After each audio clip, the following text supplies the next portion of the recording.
Hello there, welcome to SK Academy. আমি মোহাম্মদ সাদিকুর রহমান। আজকে তোমাদের সামনে হাজির হলাম এইচএসসি ফিজিক্স ফার্স্ট পেপারে নিউটনের মেকানিক্স নিয়ে। নিউটনের মেকানিক্সের আজকে যে টপিকটা নিয়ে আলোচনা করবো সেটা হলো ফ্রিকশন, বাস্তব জীবনের সাথে অনেকটা রিলেটেড। এই এপিসোডের মাধ্যমে আমরা ফ্রিকশনের কনসেপ্টটা ফুললি ক্লিয়ার করে ট্রাই করবো ইনশাল্লাহ।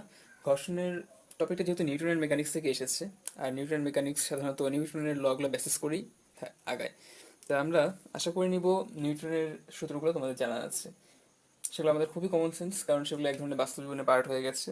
তাই ধরে নিব নিউটনের সবগুলো সূত্র বা গতির সমীকরণ সেগুলোর সম্পর্কে তোমাদের আইডিয়া আছে। ওকে, তাহলে আমরা এখন শুরু করি ঘর্ষণ নিয়ে আলোচনা। ঘর্ষণ ব্যাপারটা আমরা নিউটনের প্রথম সূত্রকে কেন্দ্র করে আলোচনা করব। নিউটনের প্রথম সূত্রটা আমাদের খুবই কমন সেন্স এবং সকলেরই জানা। সেটা বাহ্যিক কোনো বল প্রয়োগ না করলে স্থির বস্তু স্থির থাকবে এবং গতিশীল বস্তু গতিশীল থাকবে। বাহ্যিক বল,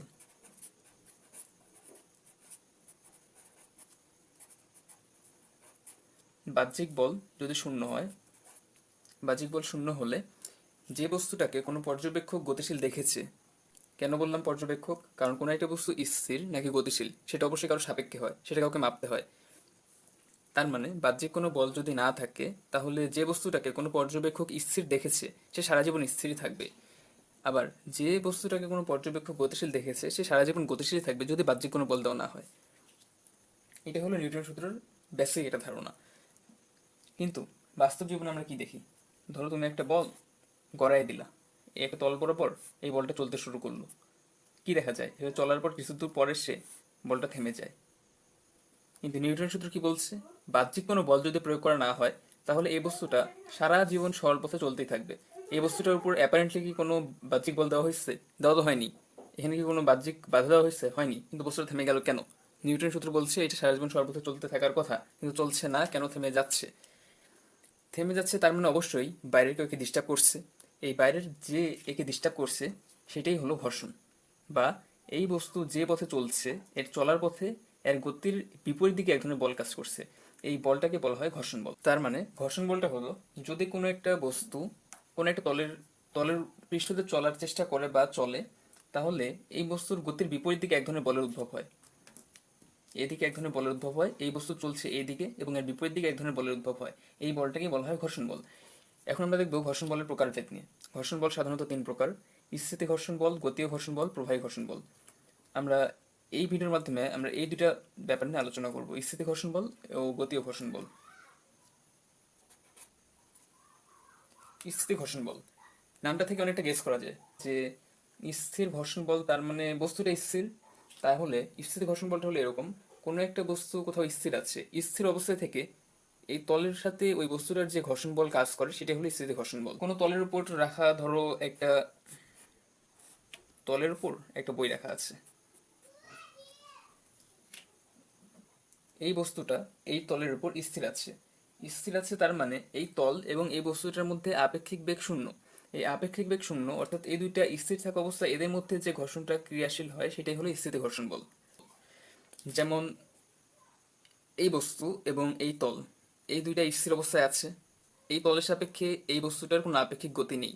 তাহলে এই দুটো তলের মাঝে স্পর্শ তলে যে বল ঘর্ষণ বলটা ক্রিয়া করবে সেটাকে বলা হবে স্থিতি ঘর্ষণ বল। স্থির অবস্থা থেকেও যে এদের মধ্যে এক ধরনের ঘর্ষণ বল কাজ করে, এই ব্যাপারটা আরেকটু ক্লিয়ারলি বোঝার জন্য আমরা সীমান্তিক বল বলতে একটা টপিক আছে সেটা একটু দেখব। ওকে, এখন দেখা যাক সীমান্তিক বল বা লিমিটিং ফোর্স।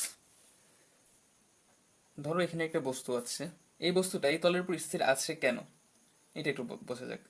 এই তলের উপর যখন এই বস্তুটা যখন আছে তখন এই বস্তুটার নিচের দিকে ডাব্লু পরিমাণ ক্রিয়া বল দিচ্ছে। নিউটনের তৃতীয় সূত্র অনুযায়ী এই টেবিলের তলটা এই বস্তুটার উপর প্রতিক্রিয়া একটা বল দিবে, সেটাকে বলা হয় অভিলম্ব প্রতিক্রিয়া বল। আর বস্তুটা যখন এই টেবিলের উপর বা এই তলের উপর স্থির থাকবে তখন আর এবং ডাব্লু সমান হয়ে যায়, অর্থাৎ এই দুইটা মিলে নিউট্রালাইজ হয়ে যায়, তাই এই বস্তুটা এই তলের উপর স্থির অবস্থায় থাকে। এখন এইটা ধরো একটা এই বস্তুটা ধরো একটা ওয়েট আছে, ভালোই এক ধরনের ওয়েট আছে, এই বস্তুটাকে সামান্য পরিমাণ বল দিয়ে সামনের দিকে টানলাম, বস্তুটা আসবে না। অনেক ভারী একটা বস্তু, খুবই সামান্য পরিমাণ বল দিলাম, বস্তুর সামনের দিকে আসবে না কেন? আসার তো কথা, কারণ নিউটনের প্রথম সূত্র কি বলে?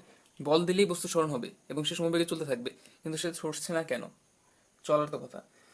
কারণ এই বস্তুটার গতি যেদিকে হবে, আমি যেদিকে বল দিচ্ছি তার বিপরীত দিকে আরেক ধরনের বল ক্রিয়া করে, বলের উদ্ভব হয়, সেটাকে বলা হয় ঘর্ষণ বল। আর এই ঘর্ষণ বলটা ক্রিয়া করছে তো যতক্ষণ বস্তুটা স্থির আছে, আর তার জন্য এটাকে বলা হয় স্থিতি ঘর্ষণ বল। আস্তে আস্তে আমি যদি এই এফ এর মানটা বাড়াই, অর্থাৎ টানটা যদি আস্তে আস্তে বলটার মান যদি বাড়াই, আস্তে আস্তে এই স্থিতি ঘর্ষণ বলটার মান বাড়তে থাকবে। এই এফ এর একটা নির্দিষ্ট মানের জন্য আস্তে আস্তে বাড়াইতে থাকলে একটা নির্দিষ্ট মানের জন্য বস্তুটা চলার উপক্রম হবে।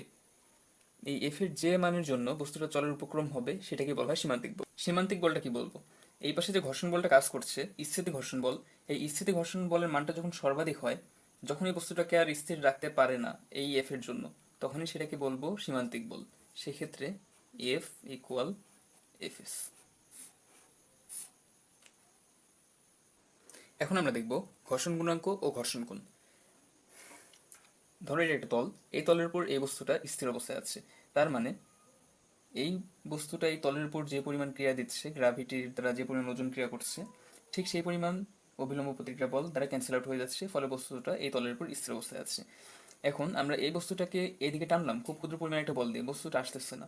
এইভাবে বলটা আস্তে আস্তে যদি আমরা বৃদ্ধি করতে থাকি, এই পাশে গতির বিপরীত দিকে ঘর্ষণ স্থিতি ঘর্ষণ বলটার মানও ধীরে ধীরে বৃদ্ধি পেতে থাকে। একটা বলের নির্দিষ্ট মানের জন্য, নির্দিষ্ট মানের একটা বলের জন্য এই স্থিতি ঘর্ষণ বলের মানটা সর্বাধিক হয়, ঠিক তখনই আমরা এটাকে বলবো সীমান্তিক ঘর্ষণ বল। আমরা একটু আগে যেটা দেখে আসলাম। এখন এই সীমান্তিক ঘর্ষণ বলটা যেহেতু স্থিতি ঘর্ষণ বলের উপর নির্ভর করে, আর এই স্থিতি ঘর্ষণ বলটা মানে কোনো একটা বস্তুকে গতিশীল করতে হলে কত বেশি বল দিতে হবে তার বাধার পরিমাণ। এখানে স্থিতি ঘর্ষণ বলটা এই বস্তুকে গতিশীল হতে বাধা দিচ্ছে, এই এফ এর বিপরীতে ক্রিয়া করছে। এখন এটার পরিমাপ আমরা কিভাবে করব, এই এফ এসটা সমানুপাতিক আর, অর্থাৎ অভিলম্ব প্রতিক্রিয়া বলের সমানুপাতিক হলো স্থিতি ঘর্ষণ বল। এখানে সমানুপাতিক চিহ্নটা তুলে দিয়ে আমরা লিখতে পারি মিউ আর। এখানে এই মিউটাই হলো, তাহলে ঘর্ষণ গুণাঙ্ক ইকুয়াল টু আমরা কি লিখতে পারি, মিউ এস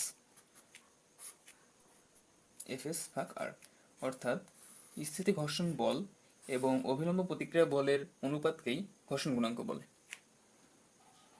এখন আমরা দেখব ঘর্ষণ কোণ।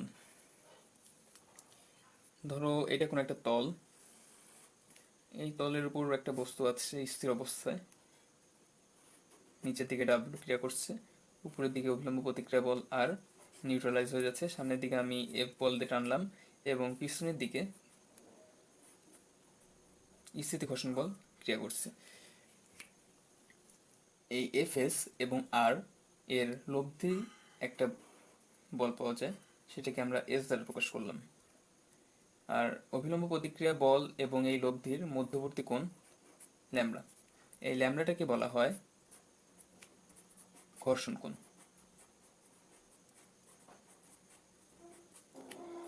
তাহলে ভেক্টর কনসেপ্ট থেকে আমরা কি বলতে পারি, আর ইকুয়াল টু কি বলা যায়, এর সাথে যেহেতু কোণটা করছে তাহলে আর হবে এই লব্ধির কস থিটা। ফেস অর্থাৎ স্থিতি ঘর্ষণ বল সমান বলা যায় এস সাইন ল্যামডা। দুইকে যদি আমরা এক দিয়ে ভাগ করি তাহলে পাওয়া যায় এফ এস ভাগ আর ইকুয়াল এফ এস ভাগ আর, এস এস কেটে যাবে, আর সাইন বাই কস ইকুয়াল আমরা লিখতে পারি টেন ল্যামডা। আর এখান থেকে আমরা কি দেখে আসলাম, এফ এস ভাগ আর অর্থাৎ স্থিতি ঘর্ষণ বল এবং অভিলম্ব প্রতিক্রিয়া বলের অনুপাতটাকে বলা হয় ঘর্ষণ গুণাঙ্ক। আবার এখানে আমরা কি পেলাম, স্থিতি ঘর্ষণ বল এবং অভিলম্ব প্রতিক্রিয়া বলের অনুপাতটা ইকুয়াল ঘর্ষণ কোণের ট্যানজেন্ট অনুপাত। তাহলে আমরা বলতেই পারি ঘর্ষণ গুণাঙ্ক ইকুয়াল ঘর্ষণ কোণের ট্যানজেন্টের অনুপাত। এই ইকুয়েশনটা স্থিতি ঘর্ষণ গুণাঙ্ক এবং ঘর্ষণ কোণের মধ্যে সম্পর্ক নির্দেশ করে। আরেকটা জিনিস মনে রাখিও, এই ঘর্ষণ গুণাঙ্কটা অলওয়েজ একের সমান অথবা ছোট হয়। এখন আমরা দেখব নিশ্চল কোণ বা স্থিতি কোণ। অনেক হিবিজিবি করে এখানে একটা সংজ্ঞা লেখা হয়েছে নিশ্চল কোণের, আমরা ব্যাপারটা বোঝার চেষ্টা করি। ধরো এটা কোনো একটা তল, সমতল, ভেবে নাও এটা একটা সমতল। এই সমতলের উপর কোনো একটা বস্তুকে যদি আমরা রাখি, সেই বস্তুটা স্থির থাকবে, কারণ এই বস্তুটা যে পরিমাণ বল নিচের দিকে দিচ্ছে অভিকর্ষ বল ডাব্লিউ ইকুয়াল এমজি, ঠিক সেই পরিমাণ অভিলম্ব প্রতিক্রিয়া বলও দিচ্ছে উপরের দিকে, নিউট্রালাইজ হয়ে যাচ্ছে, তাই এই বস্তুটা এই তলের উপর স্থির আছে। এখন আমরা এই তলটাকে যদি এই অনুভূমিক তলটাকে আস্তে আস্তে অনুভূমিকের সাথে একটা কোণ করার চেষ্টা করি, এবং কোণ করাইতে থাকলে একটা নির্দিষ্ট কোণের জন্য এই বস্তুটা গড়ে এই তল দিয়ে গড়ে যাওয়ার উপক্রম হবে, ঠিক সেই কোণটাকে বলবো আমরা নিশ্চল কোণ। ওকে, আমরা একটু দেখি ব্যাপারটা। ধরো এটা কোনো একটা তল, এই তল থেকে এই তলের উপর একটা বস্তু ছিল, এখন এই তলটাকে আমরা আস্তে আস্তে অনুভূমিকের সাথে একটা কোণ করাবো। ধরো এই পরিমাণে একটা কোণ করাইলাম, থিটা কোণ এখানে আছে। এখন বস্তুটা এই যে কোণের জন্য এই বস্তুটা এই তল বরাবর গড়িয়ে যাওয়ার উপক্রম হবে কিন্তু গড়িয়ে পড়বে না, ঠিক সেই কোণটাকেই বলবো আমরা স্থিতি কোণ বা নিশ্চল কোণ। সংজ্ঞাটা হলো এরকম: কোনো সমতলের উপর কোনো বস্তুকে রেখে তলটিকে অনুভূমিকের সাথে যে কোণে আনত করলে, যে কোণে আনত করলাম, এখানে হলো কোণটা থিটা, থিটা কোণ আনত করলে বস্তুটি তলের উপর দিয়ে গতিশীল হওয়ার উপক্রম হয় কিন্তু গতিশীল হয় না, তাকে নিশ্চল কোণ বলে। তাহলে এই কোণটাকেই বলবো নিশ্চল কোণ। ওকে, এখন এই বস্তুটাতে সোজা নিচের দিকে ডাব্লু ক্রিয়াশীল, আর এই তল বরাবর উপরের দিকে অভিলম্ব প্রতিক্রিয়া বল ক্রিয়াশীল, সেটা আর। এই ডাব্লুটাকে, ডাব্লু এক ধরনের বল, সেটাকে যদি আমরা উপাংশে বিশ্লেষণ করি, একটা যাবে এইদিকে আর একটা আসবে এইদিকে, এটাও থিটা। তাহলে এটাকে আমরা কি বিবেচনা করতে পারি? ডাব্লু সাইন থিটা, আর এইটাকে যেটা নিচের দিকে আসলো ডাব্লু কস থিটা। আর এই বস্তুটাকে যখন আমরা ভেক্টরে বিশ্লেষণ করে দিলাম এই বলটাকে ডাব্লুকে, তখন আমরা কিন্তু আর দাবি করতে পারবো না এখানে তিনটা বল কাজ করছে। বিশ্লেষণ করার পর এখানে শুধু দুইটা কাজ করছে, একটা হলো ডাব্লু সাইন থিটা আর একটা W cos theta. W sine থিটাটা এই বস্তুটাকে সামনের দিকে নিয়ে আসবে এবং ডাব্লু কস থিটা অভিলম্ব প্রতিক্রিয়া বলের সমান হয়ে যাবে, তাই এটা নিউট্রালাইজ হয়ে যাবে, বস্তুটা এই তলের উপর স্থির থাকবে। এই বস্তুর বিপরীত দিকে এক ধরনের বল আছে, সেটাই হলো ফ্রিকশন বা ঘর্ষণ বল। যেহেতু বস্তুটা এখন স্থির আছে, গড়ে পড়ে যাচ্ছে না, তার মানে যে কোণের জন্য বস্তুটা গড়ে পড়ে যাচ্ছে না, উপক্রম হচ্ছে, সেটাকে বলবো নিশ্চল কোণ। তার মানে এখানে এখনো এই স্থিতি ঘর্ষণ বলটা ক্রিয়াশীল। ডাব্লু সাইন থিটা এই বস্তুটাকে সামনের দিকে গড়ে নিয়ে যেত, কিন্তু নিয়ে যেতে পারছে না কেন? কারণ এইদিকে সমান পরিমাণ স্থিতি ঘর্ষণ বল ক্রিয়াশীল। তার মানে এই দুটো পরস্পর সমান, তাই নিউট্রালাইজ হয়ে যাচ্ছে, তাই বস্তুটা সামনের দিকে আসতেছে না। তাহলে এই দুটো ইকুয়েশন পেলাম আমরা। এখন 2 আর 1 যদি আমরা ভাগ করি তাহলে কি পাই? এফএস ভাগ আর, এফএস ভাগ আর ইকুয়াল ট্যান থিটা, অর্থাৎ স্থিতি ঘর্ষণ বল এবং অভিলম্ব প্রতিক্রিয়া বলের অনুপাতটা ইকুয়াল ট্যান থিটা, অর্থাৎ নিশ্চল কোণের ট্যানজেন্ট। আর এফএস ভাগ আর এটাই সমান আমরা কি জেনে আসছি? অভিলম্ব এফএস ভাগ আর অর্থাৎ স্থিতি ঘর্ষণ বল এবং অভিলম্ব প্রতিক্রিয়া বলের অনুপাতটাকে বলে ঘর্ষণ গুণাঙ্ক। আর এইটাকেই আমরা বলে আসলাম ঘর্ষণ কোণের ট্যানজেন্ট অনুপাত, ট্যান ল্যামডা। তাহলে এখান থেকে আমরা কি প্রতিষ্ঠা করতে পারি? এফএস ভাগ আর ইকুয়াল ঘর্ষণ গুণাঙ্ক ইকুয়াল ঘর্ষণ কোণের ট্যান ইকুয়াল নিশ্চল কোণের ট্যান। তাহলে এখান থেকে আরেকটা বলা যায় যে tan lambda equal tan theta, ঘর্ষণ কোণ এবং নিশ্চল কোণের ট্যান অনুপাত দুটো সমান। তাহলে উভয় পাশে ট্যান ইনভার্স নিলে ট্যান বাদ যায়, ইকুয়াল থিটা, অর্থাৎ স্থিতি ঘর্ষণ কোণ এবং নিশ্চল কোণ পরস্পর সমান। ব্যাপারটা একবার একটু রিভিউ করা যাক যে নিশ্চল কোণটা কি? যদি কোনো একটা বস্তু কোনো তলের আনত তলের উপর থাকে, যে কোণের জন্য বস্তুটা পড়ে যাওয়ার উপক্রম হবে কিন্তু গতিশীল হবে না, সেটাকে বলা হবে নিশ্চল কোণ। আর এখানে যেহেতু তলটা আনত বরাবর আছে, তাই এখানে ডাব্লু ক্রিয়া করবে সোজা নিচের দিকে এবং অভিলম্ব প্রতিক্রিয়া বল ক্রিয়া করবে এই তলের বরাবর লম্বের দিকে। এই ডাব্লুকে আমরা উপাংশে বিশ্লেষণ করলাম, একটা হলো ডাব্লু সাইন থিটা, যেটা বস্তুটাকে সামনের দিকে নিয়ে আসবে, অর্থাৎ আনত তল বরাবর সামনের দিকে গতিশীল করতে চাবে, আর ডাব্লু কস থিটা যেটা অভিলম্ব প্রতিক্রিয়া বলের সমান হয়ে যাবে, অর্থাৎ ক্যান্সেল আউট হয়ে যাবে পরস্পর, তার জন্য বস্তুটা স্থির থাকবে। এখন ডাব্লু সাইন থিটা এই বস্তুটাকে সামনের দিকে নিয়ে আসতে চায় কিন্তু নিয়ে আসতে পারে না কেন? কারণ এর সমপরিমাণ একটা বিপরীত দিকে বল কাজ করছে, সেটাকে বলা হচ্ছে স্থিতি ঘর্ষণ বল। এই দুইটাও সমান হয়ে যাচ্ছে, কারণ বস্তুটা এখনই স্থির, পড়ে যাওয়ার উপক্রম হচ্ছে কিন্তু পড়ে যাচ্ছে না, তার জন্য এই দুটো আমরা সমান দেখাতে পারি। আর এই দুটো ইকুয়েশন থেকে আমরা পাচ্ছি, তুলনা করে পাইলাম এফএস ভাগ আর ইকুয়াল ট্যান থিটা, অর্থাৎ স্থিতি ঘর্ষণ বল এবং অবিলম্ব প্রতিক্রিয়া বলের অনুপাতটা নিশ্চল কোণের ট্যান অনুপাত। এখান থেকে আগে আমরা যেটা পাইলাম, আগে পেয়েছিলাম হলো এইটা, এখান থেকে ঘর্ষণ কোণটা হলো ট্যান ল্যামডা ঘর্ষণ গুণাঙ্কের সমান। এখান থেকে আমরা অনুপাত করে পেলাম স্থিতি ঘর্ষণ কোণ এবং নিশ্চল কোণ পরস্পর সমান। Hello there, welcome to SK Academy. আমি মোহাম্মদ সাদিকুর রহমান। আজকে তোমাদের সামনে হাজির হলাম এইচএসসি ফিজিক্স ফার্স্ট পেপারে নিউটনের মেকানিক্স নিয়ে। নিউটনের মেকানিক্সের আজকে যে টপিকটা নিয়ে আলোচনা করবো সেটা হলো ফ্রিকশন, বাস্তব জীবনের সাথে অনেকটা রিলেটেড। এই এপিসোডের মাধ্যমে আমরা ফ্রিকশনের কনসেপ্টটা ফুললি ক্লিয়ার করে ট্রাই করবো ইনশাল্লাহ। ঘর্ষণের টপিকটা যেহেতু নিউটনের মেকানিক্স থেকে এসেছে, আর নিউটনের মেকানিক্স সাধারণত নিউটনের লগুলো বেসিস করেই আগায়, তা আমরা আশা করে নিব নিউটনের সূত্রগুলো তোমাদের জানা আছে। সেগুলো আমাদের খুবই কমন সেন্স, কারণ সেগুলো এক ধরনের বাস্তব জীবনে পার্ট হয়ে গেছে। তাই ধরে নিব নিউটনের সবগুলো সূত্র বা গতির সমীকরণ সেগুলোর সম্পর্কে তোমাদের আইডিয়া আছে। ওকে, তাহলে আমরা এখন শুরু করি ঘর্ষণ নিয়ে আলোচনা। ঘর্ষণ ব্যাপারটা আমরা নিউটনের প্রথম সূত্রকে কেন্দ্র করে আলোচনা করব।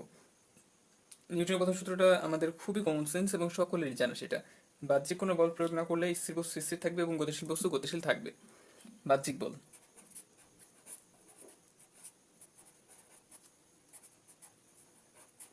বাহ্যিক বল যদি শূন্য হয়, বাহ্যিক বল শূন্য হলে যে বস্তুটাকে কোনো পর্যবেক্ষক গতিশীল দেখেছে, কেন বললাম পর্যবেক্ষক, কারণ কোনো একটা বস্তু স্থির নাকি গতিশীল সেটা অবশ্যই কারো সাপেক্ষে হয়, সেটা কাউকে মাপতে হয়। তার মানে বাহ্যিক কোনো বল যদি না থাকে তাহলে যে বস্তুটাকে কোনো পর্যবেক্ষক স্থির দেখেছে সে সারা জীবন স্থিরই থাকবে। আবার যে বস্তুটাকে কোনো পর্যবেক্ষক গতিশীল দেখেছে সে সারা জীবন গতিশীলই থাকবে যদি বাহ্যিক কোনো বল দেওয়া না হয়। এটা হলো নিউটন সূত্রের বেসিক এটা ধারণা। কিন্তু বাস্তব জীবনে আমরা কি দেখি? ধরো তুমি একটা বল গড়ায় দিলা, একটা তল বরাবর এই বলটা চলতে শুরু করলো, কি দেখা যায়? এটা চলার পর কিছু দূর পরে সে বলটা থেমে যায়। কিন্তু নিউটন সূত্র কি বলছে? বাহ্যিক কোনো বল যদি প্রয়োগ করা না হয় তাহলে এই বস্তুটা সারা জীবন সরল পথে চলতেই থাকবে। এই বস্তুটার উপর অ্যাপারেন্টলি কি কোনো বাহ্যিক বল দেওয়া হয়েছে? দেওয়া তো হয়নি। এখানে কি কোনো বাহ্যিক বাধা দেওয়া হয়েছে? হয়নি। কিন্তু বস্তুটা থেমে গেল কেন? নিউটন সূত্র বলছে এটা সারা জীবন সরল পথে চলতে থাকার কথা, কিন্তু চলছে না। কেন থেমে যাচ্ছে? থেমে যাচ্ছে তার মানে অবশ্যই বাইরের কেউ একে ডিস্টার্ব করছে। এই বাইরের যে একে ডিস্টার্ব করছে সেটাই হলো ঘর্ষণ, বা এই বস্তু যে পথে চলছে এর চলার পথে এর গতির বিপরীত দিকে এক ধরনের বল কাজ করছে। এই বলটাকে বলা হয় ঘর্ষণ বল। তার মানে ঘর্ষণ বলটা হলো যদি কোনো একটা বস্তু কোনো একটা তলের তলের পৃষ্ঠতে চলার চেষ্টা করে বা চলে, তাহলে এই বস্তুর গতির বিপরীত দিকে এক ধরনের বলের উদ্ভব হয়। এদিকে এক ধরনের বলের উদ্ভব হয়, এই বস্তু চলছে এইদিকে এবং এর বিপরীত দিকে এক ধরনের বলের উদ্ভব হয়। এই বলটাকে বলা হয় ঘর্ষণ বল। এখন আমরা দেখব ঘর্ষণ বলের প্রকারভেদ নিয়ে। ঘর্ষণ বল সাধারণত তিন প্রকার: স্থিতি ঘর্ষণ বল, গতীয় ঘর্ষণ বল, প্রবাহী ঘর্ষণ বল। আমরা এই ভিডিওর মাধ্যমে আমরা এই দুইটা ব্যাপার নিয়ে আলোচনা করব, স্থিতি ঘর্ষণ বল ও গতীয় ঘর্ষণ বল। স্থিতি ঘর্ষণ বল নামটা থেকে অনেকটা গেস করা যায় যে স্থির ঘর্ষণ বল তার মানে বস্তুটা স্থির। তাহলে স্থিতি ঘর্ষণ বলটা হলো এরকম: কোনো একটা বস্তু কোথাও স্থির আছে, স্থির অবস্থায় থেকে এই তলের সাথে ওই বস্তুটার যে ঘর্ষণ বল কাজ করে সেটা হলো স্থিতি ঘর্ষণ বল। কোনো তলের উপর রাখা, ধরো একটা তলের উপর একটা বই রাখা আছে, এই বস্তুটা এই তলের উপর স্থির আছে। স্থির আছে তার মানে এই তল এবং এই বস্তুটার মধ্যে আপেক্ষিক বেগ শূন্য। এই আপেক্ষিক বেগ শূন্য অর্থাৎ এই দুইটা স্থির থাকা অবস্থায় এদের মধ্যে যে ঘর্ষণটা ক্রিয়াশীল হয় সেটাই হলো স্থিতি ঘর্ষণ বল। যেমন এই বস্তু এবং এই তল এই দুইটা স্থির অবস্থায় আছে, এই তলের সাপেক্ষে এই বস্তুটার কোনো আপেক্ষিক গতি নেই, তাহলে এই দুটো তলের মাঝে স্পর্শ তলে যে বল ঘর্ষণ বলটা ক্রিয়া করবে সেটাকে বলা হবে স্থিতি ঘর্ষণ বল। স্থির অবস্থায় থেকেও যে এদের মধ্যে এক ধরনের ঘর্ষণ বল কাজ করে, এই ব্যাপারটা আরেকটু ক্লিয়ারলি বোঝার জন্য আমরা সীমান্তিক বল বলতে একটা টপিক আছে সেটা একটু দেখব। ওকে, এখন দেখা যাক সীমান্তিক বল বা লিমিটিং ফোর্স। ধরো এখানে একটা বস্তু আছে, এই বস্তুটা এই তলের উপর স্থির আছে কেন এটা একটু বোঝা যাক। এই তলের উপর যখন এই বস্তুটা যখন আছে তখন এই বস্তুটার নিচের দিকে ডাব্লু পরিমাণ ক্রিয়া বল দিচ্ছে। নিউটনের তৃতীয় সূত্র অনুযায়ী এই টেবিলের তলটা এই বস্তুটার উপর প্রতিক্রিয়া একটা বল দিবে, সেটাকে বলা হয় অভিলম্ব প্রতিক্রিয়া বল। আর বস্তুটা যখন এই টেবিলের উপর বা এই তলের উপর স্থির থাকবে তখন আর এবং ডাব্লু সমান হয়ে যায়, অর্থাৎ এই দুইটা মিলে নিউট্রালাইজ হয়ে যায়, তাই এই বস্তুটা এই তলের উপর স্থির অবস্থায় থাকে। এখন এইটা ধরো একটা এই বস্তুটা ধরো একটা ওয়েট আছে, ভালোই এক ধরনের ওয়েট আছে, এই বস্তুটাকে সামান্য পরিমাণ বল দিয়ে সামনের দিকে টানলাম, বস্তুটা আসবে না। অনেক ভারী একটা বস্তু, খুবই সামান্য পরিমাণ বল দিলাম, বস্তুটা সামনের দিকে আসবে না কেন? আসার তো কথা, কারণ নিউটনের প্রথম সূত্র কি বলে, বল দিলেই বস্তু স্মরণ হবে এবং সে সমবেগে চলতে থাকবে। কিন্তু সে সরছে না কেন? চলার তো কথা। কারণ এই বস্তুটার গতি যেদিকে হবে, আমি যেদিকে বল দিচ্ছি তার বিপরীত দিকে আরেক ধরনের বল ক্রিয়া করে, বলের উদ্ভব হয়, সেটাকে বলা হয় ঘর্ষণ বল। আর এই ঘর্ষণ বলটা ক্রিয়া করছে তো যতক্ষণ বস্তুটা স্থির আছে, আর তার জন্য এটাকে বলা হয় স্থিতি ঘর্ষণ বল। আস্তে আস্তে আমি যদি এই এফ এর মানটা বাড়াই, অর্থাৎ টানটা যদি আস্তে আস্তে বলটার মান যদি বাড়াই, আস্তে আস্তে এই স্থিতি ঘর্ষণ বলটার মান বাড়তে থাকবে। এই এফ এর একটা নির্দিষ্ট মানের জন্য আস্তে আস্তে বাড়াইতে থাকলে একটা নির্দিষ্ট মানের জন্য বস্তুটা চলার উপক্রম হবে। এই এফ এর যে মানের জন্য বস্তুটা চলার উপক্রম হবে সেটাকে বলা হয় সীমান্তিক বল। সীমান্তিক বলটা কি বলবো, এই পাশে যে ঘর্ষণ বলটা কাজ করছে স্থিতি ঘর্ষণ বল, এই স্থিতি ঘর্ষণ বলের মানটা যখন সর্বাধিক হয়, যখন এই বস্তুটাকে আর স্থির রাখতে পারে না এই এফ এর জন্য, তখনই সেটাকে বলবো সীমান্তিক বল। সেক্ষেত্রে এফ ইকুয়াল এফ এস। এখন আমরা দেখব ঘর্ষণ গুণাঙ্ক ও ঘর্ষণ কোণ। ধরো এটা একটা তল, এই তলের উপর এই বস্তুটা স্থির অবস্থায় আছে, তার মানে এই বস্তুটা এই তলের উপর যে পরিমাণ ক্রিয়া দিচ্ছে, গ্র্যাভিটির দ্বারা যে পরিমাণ ওজন ক্রিয়া করছে, ঠিক সেই পরিমাণ অভিলম্ব প্রতিক্রিয়া বল দ্বারা ক্যান্সেল আউট হয়ে যাচ্ছে, ফলে বস্তুটা এই তলের উপর স্থির অবস্থায় আছে। এখন আমরা এই বস্তুটাকে এদিকে টানলাম খুব ক্ষুদ্র পরিমাণে একটা বল দিয়ে, বস্তুটা আসতেছে না। এইভাবে বলটা আস্তে আস্তে যদি আমরা বৃদ্ধি করতে থাকি, এই পাশে গতির বিপরীত দিকে ঘর্ষণ স্থিতি ঘর্ষণ বলটার মানও ধীরে ধীরে বৃদ্ধি পেতে থাকে। একটা বলের নির্দিষ্ট মানের জন্য, নির্দিষ্ট মানের একটা বলের জন্য এই স্থিতি ঘর্ষণ বলের মানটা সর্বাধিক হয়, ঠিক তখনই আমরা এটাকে বলবো সীমান্তিক ঘর্ষণ বল। আমরা একটু আগে যেটা দেখে আসলাম। এখন এই সীমান্তিক ঘর্ষণ বলটা যেহেতু স্থিতি ঘর্ষণ বলের উপর নির্ভর করে, আর এই স্থিতি ঘর্ষণ বলটা মানে কোনো একটা বস্তুকে গতিশীল করতে হলে কত বেশি বল দিতে হবে, তার বাধার পরিমাণ। এখানে স্থিতি ঘর্ষণ বলটা এই বস্তুকে গতিশীল হতে বাধা দিচ্ছে, এই এফ এর বিপরীতে ক্রিয়া করছে। এখন এটার পরিমাপ আমরা কিভাবে করব, এই এফ এসটা সমানুপাতিক আর, অর্থাৎ অভিলম্ব প্রতিক্রিয়া বলের সমানুপাতিক হলো স্থিতি ঘর্ষণ বল। এখানে সমানুপাতিক চিহ্নটা তুলে দিয়ে আমরা লিখতে পারি মিউ আর। এখানে এই মিউটাই হলো, তাহলে ঘর্ষণ গুণাঙ্ক ইকুয়ালটা আমরা কি লিখতে পারি, মিউ এস এফ এস ভাগ আর, অর্থাৎ স্থিতি ঘর্ষণ বল এবং অভিলম্ব প্রতিক্রিয়া বলের অনুপাতকেই ঘর্ষণ গুণাঙ্ক বলে। এখন আমরা দেখব ঘর্ষণ কোণ। ধরো এটা কোনো একটা তল, এই তলের উপর একটা বস্তু আছে স্থির অবস্থায়, নিচের দিকে ডাব্লিউ ক্রিয়া করছে, উপরের দিকে অভিলম্ব প্রতিক্রিয়া বল আর নিউট্রালাইজ হয়ে যাচ্ছে, সামনের দিকে আমি এফ বল দিয়ে টানলাম এবং পিছনের দিকে স্থিতি ঘর্ষণ বল ক্রিয়া করছে। এই এফ এস এবং আর এর লব্ধি একটা বল পাওয়া যায়, সেটাকে আমরা এস দ্বারা প্রকাশ করলাম। আর অভিলম্ব প্রতিক্রিয়া বল এবং এই লব্ধির মধ্যবর্তী কোণ ল্যামডা, এই ল্যামডাটাকে বলা হয় ঘর্ষণ কোণ।